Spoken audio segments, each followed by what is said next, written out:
très belle initiative parce que le cinéma, c'est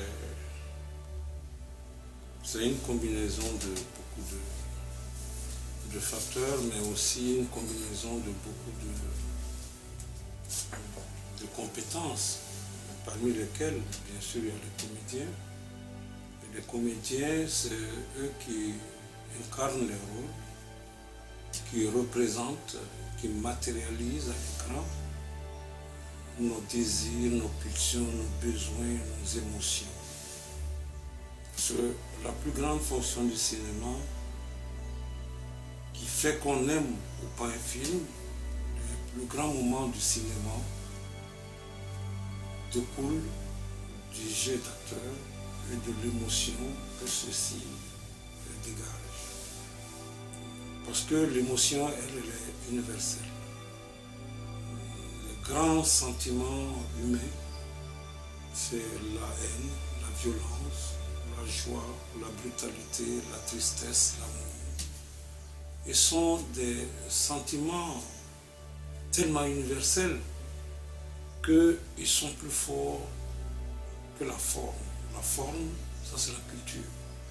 Ça veut dire que tous les peuples sont violents, aiment, sont gentils, sont haineux. Et donc, ça veut dire que même si les manifestations extérieures varient d'un peuple à un autre, d'une culture à une autre, ce fond-là reste toujours le même. Et c'est ce fond-là qui donne l'universalité des sentiments.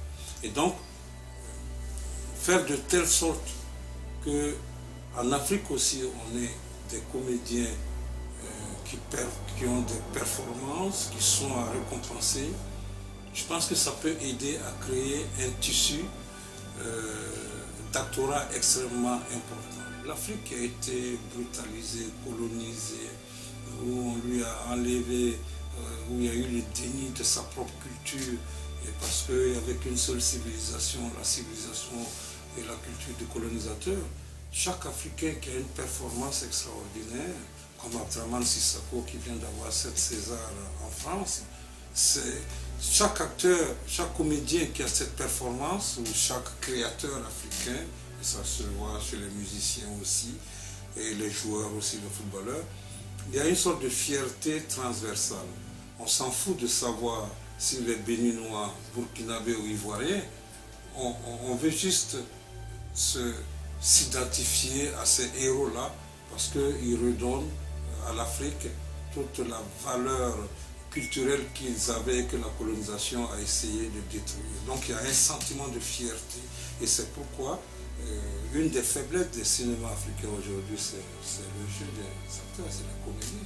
Ce n'est pas des comédiens professionnels. Ça ne veut pas dire qu'on ne peut pas diriger des comédiens professionnels.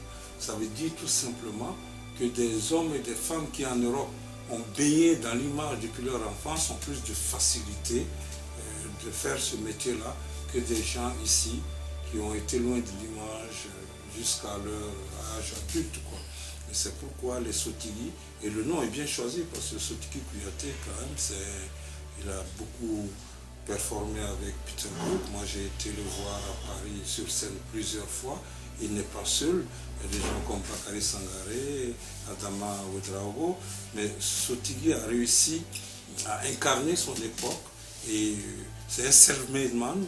Ça qui est aussi fabuleux, ça veut dire que tout le monde peut y réussir, il suffit de lui donner le goût.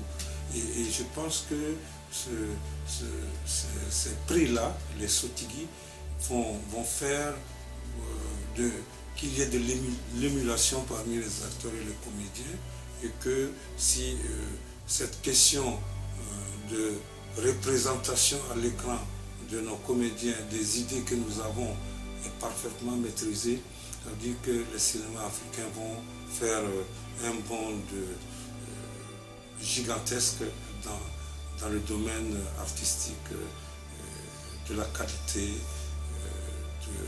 de l'émotion.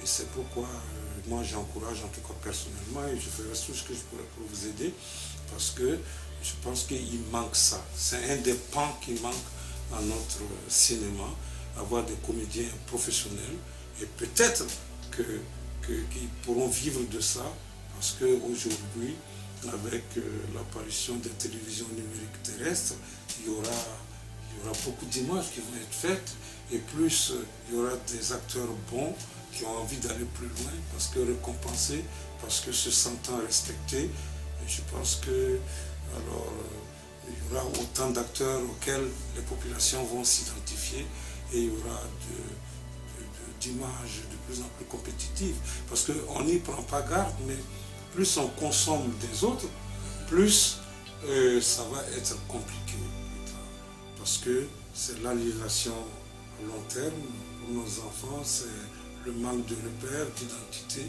et l'incapacité pour l'Afrique de se prendre en charge elle-même. C'est pourquoi je pense que vous êtes sur la bonne